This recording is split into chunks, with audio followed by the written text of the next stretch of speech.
subir aqui. Parágrafo 3º. Opa, não. Descer mais um pouquinho aqui. Seção 3, disposições gerais. Agora estou falando de disposições gerais sobre estado de sítio e estado de defesa. A mesa do Congresso Nacional, ouvidos os líderes partidários, designará uma comissão composta de 5 membros, né, para acompanhar e fiscalizar a execução das medidas referentes do estado de sítio e estado de defesa.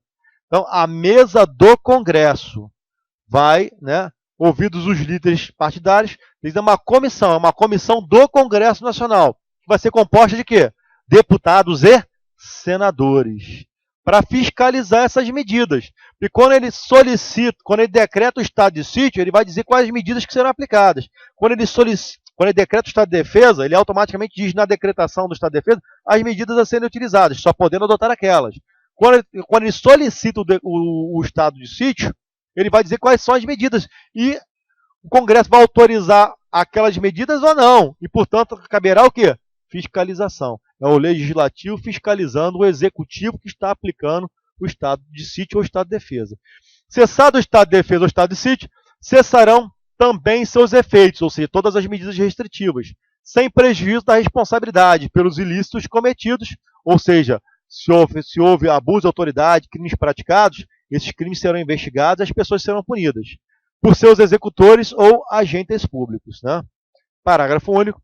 Logo que cesse o estado de defesa ou estado de sítio, as medidas aplicadas em sua vigência serão relatadas pelo presidente em mensagem ao Congresso Nacional, com especificação e justificação das providências adotadas com relação nominal dos atingidos e indicação das respectivas das restrições aplicadas. É como se ele fizesse um relatório, né?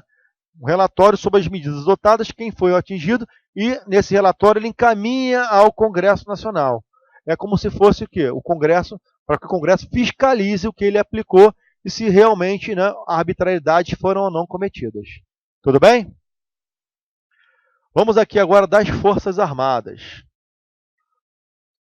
As Forças Armadas começam no artigo 142.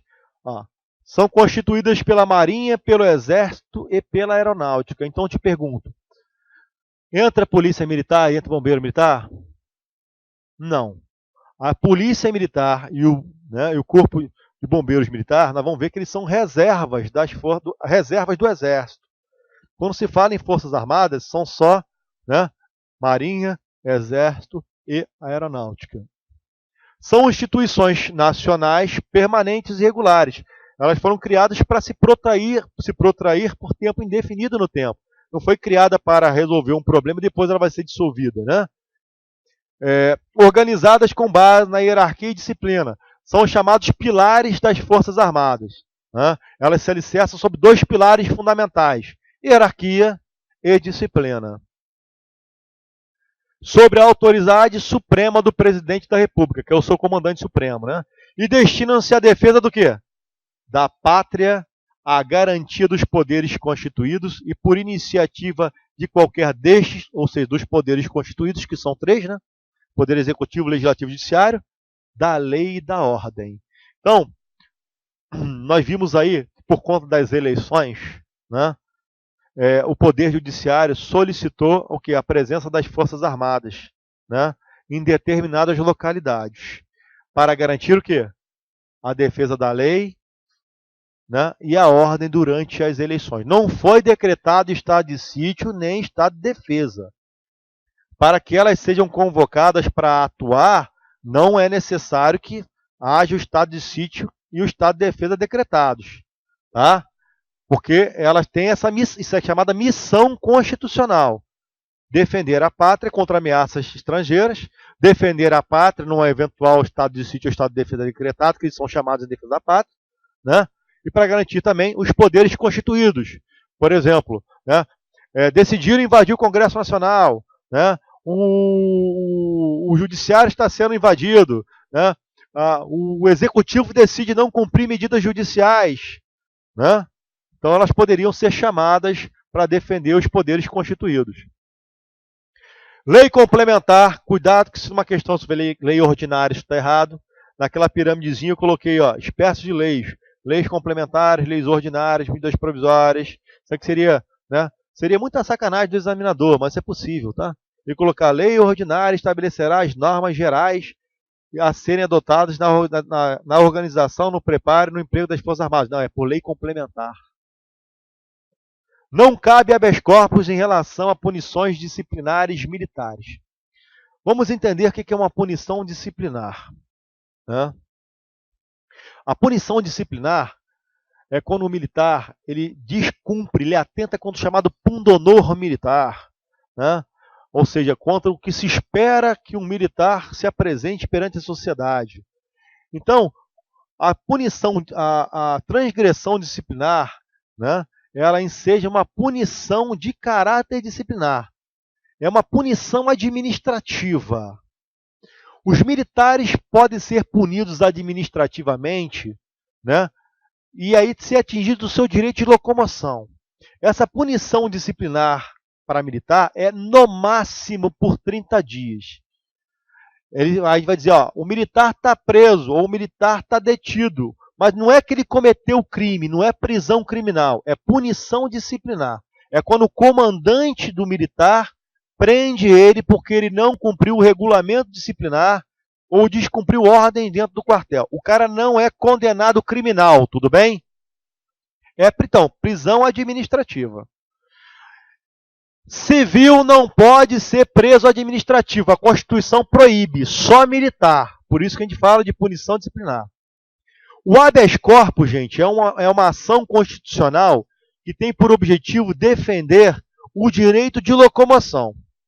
Então, qualquer um de nós que tiver o seu direito de locomoção violado ou ameaçado de violação, poderá, né, impetrar um habeas corpus perante o Poder Judiciário, apontando a autoridade coatora, que é aquela que violou ou está querendo violar o nosso direito de locomoção. Legal. Os militares podem ser presos criminalmente e podem ser presos administrativamente. Então, o militar foi preso administrativamente por, né, cometer um ilícito administrativo. Ele não pode impetrar habeas corpus contra o seu comandante perante o judiciário para reclamar, né, dizendo que essa prisão é ilegal, que essa prisão é arbitrária. A Constituição diz, ó, não caberá habeas corpus. Beleza? Então, tecnicamente, o doutor sabe que isso não é bem assim, mas tecnicamente, o habeas corpus, o quê? O juiz recebeu um habeas corpus que o militar está, né, impetrando um habeas corpus, alegando que o comandante dele prendeu ele por um ilícito administrativo de forma arbitrária. Não vou apreciar. É assim que eu vou ensinar. Porque é assim que você precisa para a prova. Tá bom? Beleza? Não cabe habeas corpus. E não cabe mesmo. Cabe outra ação. Mas essa aqui não. Beleza? Essa aqui não. Foi? Opa.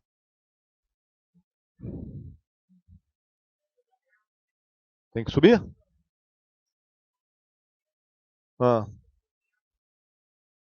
Se o militar... Vamos lá. Militar não pagou pensão. Pode ser preso? Pode. Vai pelo juiz. O juiz que manda prender, não é o comandante dele. O juiz pode mandar prender as pessoas? Civis e militares. Mas aí é o quê? Uma decisão judicial. Lembra? Você tem direito de locomoção, não podendo ser preso, a não ser que haja o quê? Flagrante delito por um crime que cometeu, ou haja uma decisão judicial fundamentada, que no caso pode mandar você prender até por não pagamento de pensão. Agora, militar, além de poder ser preso dos mesmos modos que um civil pode, ele também pode ser preso administrativamente pelo seu comandante. Mas essa prisão é uma prisão administrativa e por no máximo 30 dias.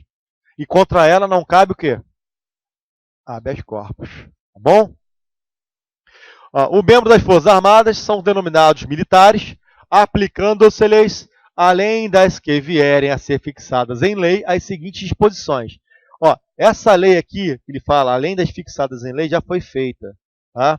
Essa é a Lei 6.880, que é o famoso Estatuto dos Militares, que é a lei que regula direitos e deveres militares. Beleza? Agora, vamos lá. Quando foi feita a Lei 6.880, vamos entender. É uma lei infraconstitucional, não é? Não está abaixo da Constituição, que é a lei maior? Aqui nós estamos estudando a Constituição. Essa lei jamais poderá contrariar a Constituição, porque hierarquicamente ela é o quê? Infraconstitucional. Ela é mais baixa que a Constituição. Se ela vier a contrariar a Constituição, ela vai ser declarada naquela parte que ela contraria o quê? Inconstitucional? Não. Eu não vou nem entrar nas inconstitucionalidades dessa lei, que não nos interessa. Mas tem partes ali consideradas inconstitucionais. Mas deixa isso para lá, que não é o objetivo da nossa prova. Tá bom? Então, olha lá. Além das que vierem a ser fixadas em lei, Lei 6.880, né? As seguintes disposições serão aplicadas, portanto, aos membros das Forças Armadas. Patente. Olha só. Patente é profissional. Grava logo isso. Patente e posto é para oficial. Então, nas Forças Armadas, nós vamos encontrar oficiais e praças.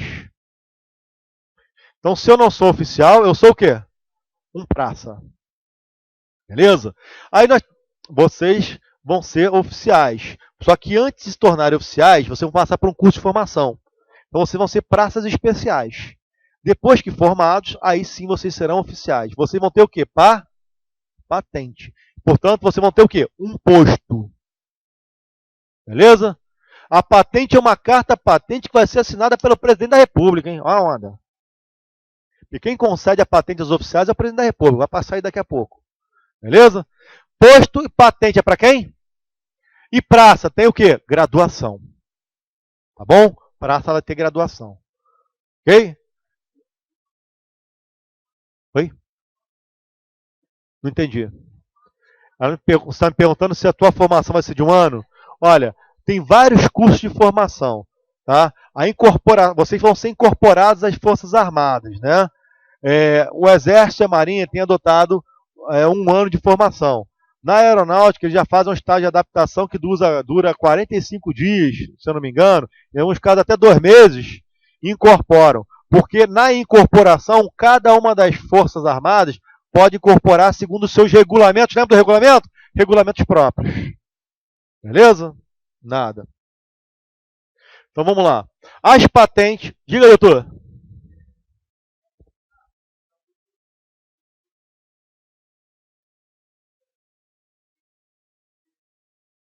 Ele está me perguntando qual é a legislação que cobre os estatutos militares e qual é a legislação que cobre civis. Então, olha só. Lembra que eu falei que o Brasil é uma federação? Então, você sabe, né? Seu advogado da turma. Então, o Brasil é uma federação, lembra? Então, a República Federativa do Brasil, ela é o quê? Ela é administrada, ela é governada num pacto federativo que tem União, Estados-membros, municípios e Distrito Federal. Então, eu tenho agente público da União, tem agente público dos estados, tem agente público dos municípios, tem agente público do Distrito Federal.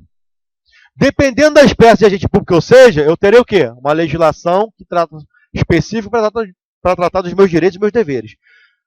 A Lei 6.880, que é o Estatuto das Forças Armadas, vai se aplicar aos militares federais, que são o quê? Do Exército, da Marinha e da Aeronáutica. Não se aplica ao Corpo de Bombeiro e nem Polícia Militar do Estado da Federação.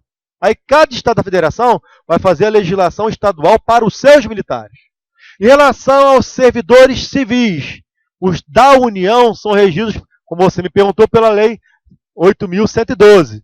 E os servidores civis dos estados da federação? Cada estado da federação baixa o estatuto próprio dos seus servidores. Então, é aquele lance. Quando a gente fala em agente público, os agentes públicos são o quê? Denominação genérica. É isso? Cada agente público tem o seu quadrado de direitos e deveres. Eu não vou dizer que os militares, né, terão os mesmos direitos e deveres de civis, que já é bem diferente. Mas todos os agentes públicos civis têm os mesmos direitos? Não. Eu tenho que identificar qual é a espécie. Tá bom?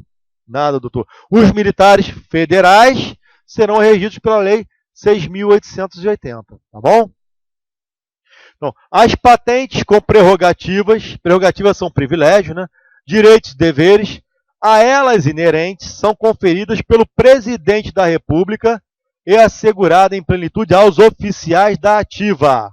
Aos oficiais, tá vendo? Da ativa, da reserva ou reformados. Depois nós vamos ver o que é isso. Mas grava, aos oficiais. Tá? Sendo-lhes privativos os títulos e postos militares. Ó, patente o quê? Tem? Posto. E juntamente com os demais membros, quem são os demais membros? As praças das Forças Armadas, né? O uso dos uniformes das Forças Armadas. Então, somente os membros das Forças Armadas vão poder usar o uniforme. Mas na frente, quando eu for pegar o Estatuto das Forças Armadas, nós vamos ver que, né, somente militar na ativa pode usar farda. E o militar da reserva, o militar reformado, ele deixa de ser militar? Não, ele é militar. E vai continuar sendo militar a vida toda. Beleza? A não ser, né, que ele seja expulso das Forças Armadas. Um oficial declarado indigno do oficialato e seja expulso. Mas, né, não ocorrendo isso, mesmo na reserva e reformado, né, ele continua sendo militar. Só que na reserva e na reforma, eu estou numa situação de reserva e reforma, eu não vou poder usar uniforme. Uniforme somente o pessoal da ativa. Está em serviço ativo. Se eu estou na reserva, só poderei usar o uniforme se eu for autorizado pelo presidente da República, pelo ministro da Defesa. Tá? E reformado não vai usar uniforme. Não pode. Tá bom? Vai ser papo mais para frente, alguns detalhes a partir da aula que vem.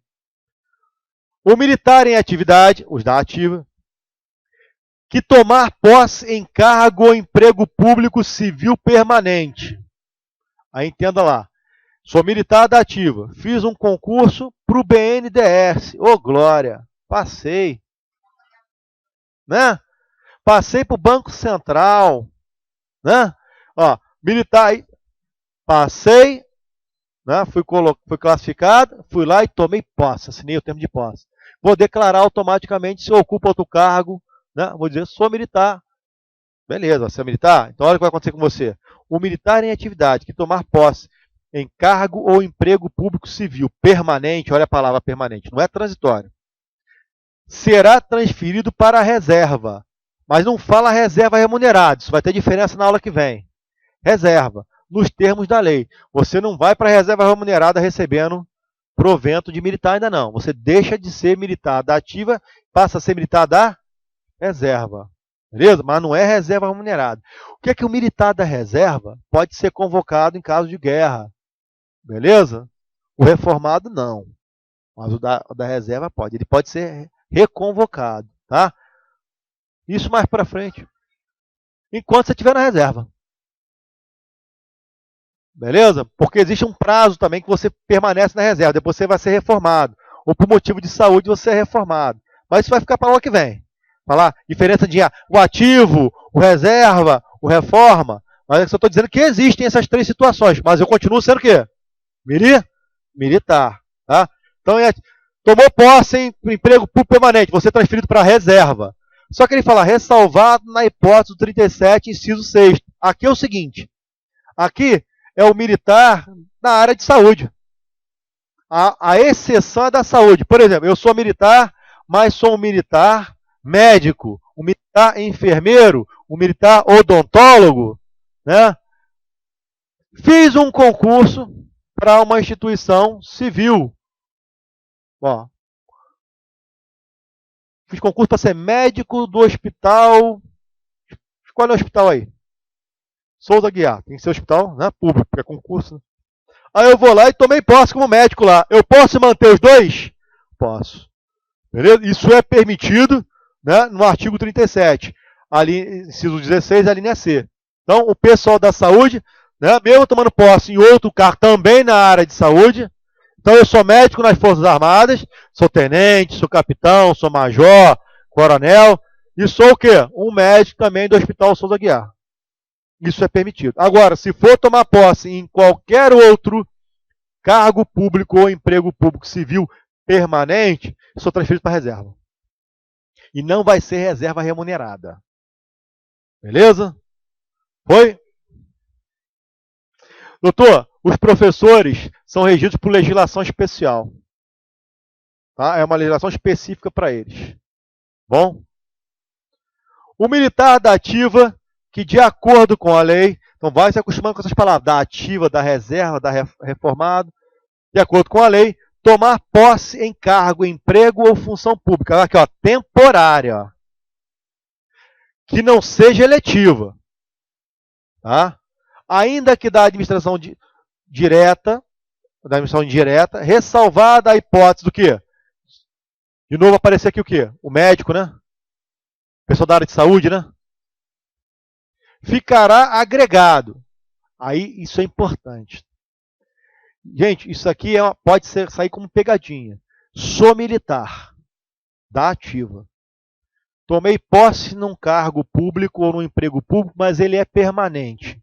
O que eu faço? O que fazem comigo? Me mandam para a reserva. A não ser que ele seja um cargo que é da área de saúde. E eu, como militar, eu sou militar na área de saúde, hein? O pessoal que entra como militar da área de saúde. Então eu posso ter os dois? Posso. Eu não sou transferido para a reserva. Agora vamos lá. Sou militar da ativa. Né? Estou ocupando um concurso ou um cargo público ou uma função pública, mas é temporária, tipo por 2 anos, por 1 ano, por 6 meses, é temporário, onde eu celebro um contrato com o poder público, isso vai acabar. Ou fui nomeado com um cargo em comissão. O que eles fazem comigo? Me mandam para a reserva? Não, eles me agregam. O que é essa situação de agregado? Essa situação de agregado é o seguinte, você continua na ativa, você não foi para a reserva. Você só sai da fila de promoção, só podendo ser promovido por antiguidade. Não. Ou seja, o agregado é o seguinte, você está, mas eu não posso contar com você. Vou dizer, ó, ela é militar, só não posso contar com ela.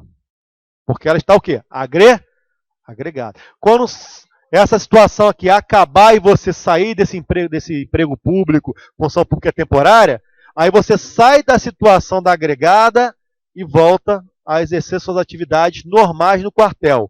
Rapidinho.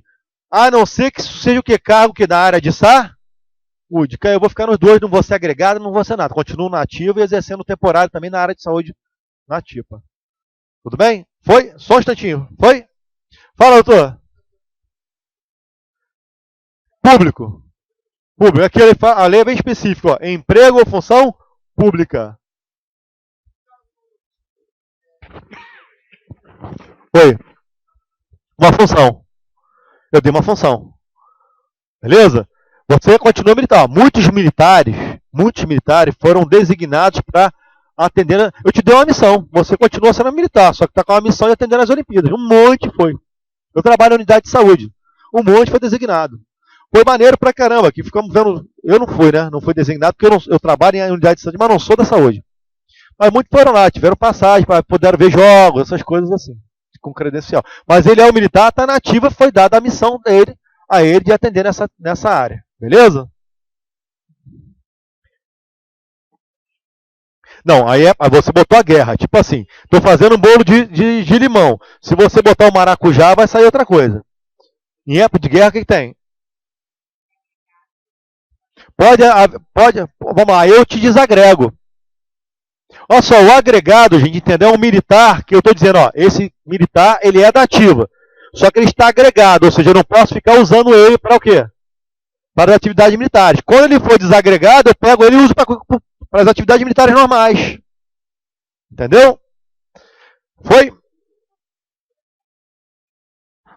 Aí está dizendo o seguinte, que a gente não acabou ainda o inciso, né? Então ele fica agregado, né? Ou seja, ele fica numa relação de agregados, sabendo o seguinte, ele é militar, ele é dessa unidade, só que ele está agregado. Eu não posso contar com ele, mas ele está militar. Ele fica agregado por no máximo quanto tempo? 2 anos. Porque se passar 2 anos, mais de 2 anos, nessa atividade aqui, mesmo temporária, mas se ele ultrapassar 2 anos, aí a lei já manda fazer o que com ele? Vai para a reserva, é transferido para a reserva. Beleza? Agora, se for cargo eletivo, já vai para a reserva direto. Por exemplo, você é militar, decidiu se candidatar, ativo, decidiu se candidatar a um cargo eletivo, foi eleito e foi lá para ser diplomado. Foi diplomado, você é transferido para a reserva. Aí é reserva, né, remunerada, tá? Alguns vão para a reserva remunerada e outros vão para a reserva sem remuneração. Vai depender se você é oficial, se você é graduado e quanto tempo você tenha nas Forças Armadas. Só que isso aí é algo muito específico que a gente nem vai estudar, não se preocupe. Beleza? O agregado, não. Não, agora se você for para a área militar médica, você não é agregado. Você continua na ativa. O pessoal da área de saúde que ocupar emprego, cargo ou função pública, seja ela permanente ou seja ela, né, temporária, não vai ser agregada nem vai para a reserva, continua atuando. Beleza? Eu só vou mandando para a reserva quando é o quê? Quando é permanente, né? Quando é permanente, não é da área de saúde, aí ele vai para a reserva. Se é temporário, ele é agregado. Ok? Ele não vai para ele, fica agregado. Agora, se passar 2 anos na situação de agregado, aí eu transfiro ele para a reserva. Ok? Às vezes dá aquela dificuldade. O que é a reserva? O que é o agregado? Reserva. Essa reserva não é remunerada. Essa reserva está lá. Ele não faz mais.